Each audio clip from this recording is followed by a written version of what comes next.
it's Jessica Sterling, the freelance photographer based here in Los Angeles. Today I wanted to talk a little about repeating yourself. Repeating yourself. Repeating yourself.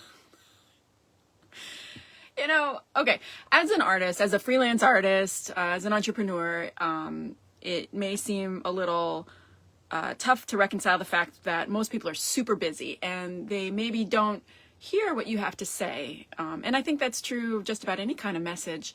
You know, I get so many emails every day, so many messages, like, you know, and social media is kind of yelling in your ear constantly. And there's just a lot of noise. You get mail in the mailbox, you got people calling you or whatever, and things that you got to do in your daily life.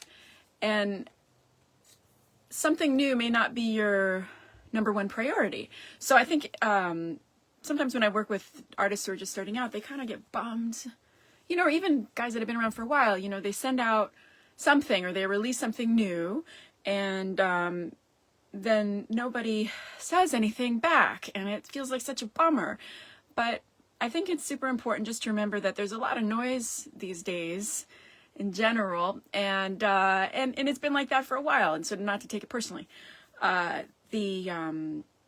You know, they always say that you have to repeat your advertising message like 3 times. And I've heard that when you're doing like sales calls and things like that, that maybe you need to call them a dozen times in order for them to even like respond or understand that you were calling them, or that maybe it's something they might be interested in. So we live in very loud times. So I think that's something to very much keep in mind. You know, everybody's so busy.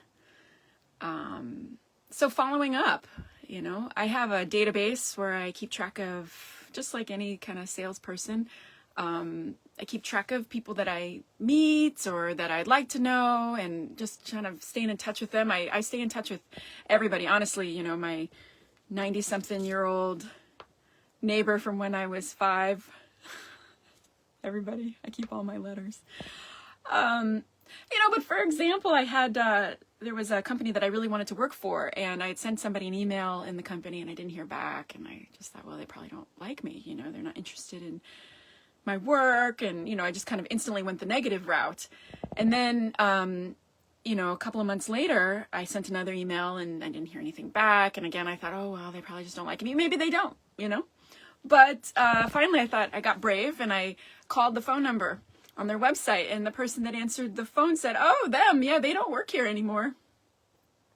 That was a lesson for me, you know, because you think, oh, you know, it's not personal. There's other people going, you know, other things are happening in the world besides whatever's going on in your life and your own mind and concerns.